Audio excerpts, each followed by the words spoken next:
AP రాజధాని విశాఖపట్నమే రాజధాని ఏర్పాట్లపై AP chief secretary Jawahar Reddy చేసిన వ్యాఖ్యలు ఆసక్తికరంగా మారాయి. సీఎం రాక కోసం విశాఖ సిద్ధమవుతోందని, విశాఖ అభివృద్ధి మౌలిక సదుపాయాలపై వీఎంఆర్డీడీఏలో చీఫ్ సెక్రటరీ జవహర్ రెడ్డి ఆధ్వర్యంలో సమీక్షించారు. విశాఖలో ఇప్పటికే జాతీయ స్థాయి ఇన్ఫ్రా ప్రాజెక్టుల కోసం కొన్ని సూచనలు చేశామన్నారు సీఎస్. నీతి ఆయోగ్ ప్రపంచవ్యాప్తంగా ఎంపిక చేసిన 20 నగరాలలో విశాఖ ఒకటి కావడం శుభపరిణామమన్నారు. అంతేకాదు 2047లో వికసిత్ భారత్ కోసం ఎంపిక చేసిన 4 నగరాల్లో విశాఖ ఒకటి అని పేర్కొన్నారు.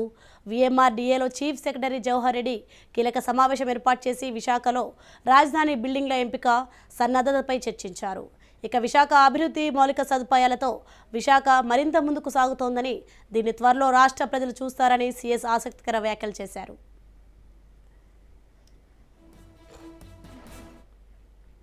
ఇక విశాఖ అభివృద్ధి మౌలిక సదుపాయాలతో విశాఖ మరింత ముందుకు సాగుతోందని, దీన్ని త్వరలో రాష్ట్ర ప్రజలు చూస్తారని సీఎస్ ఆసక్తికర వ్యాఖ్యలు చేశారు.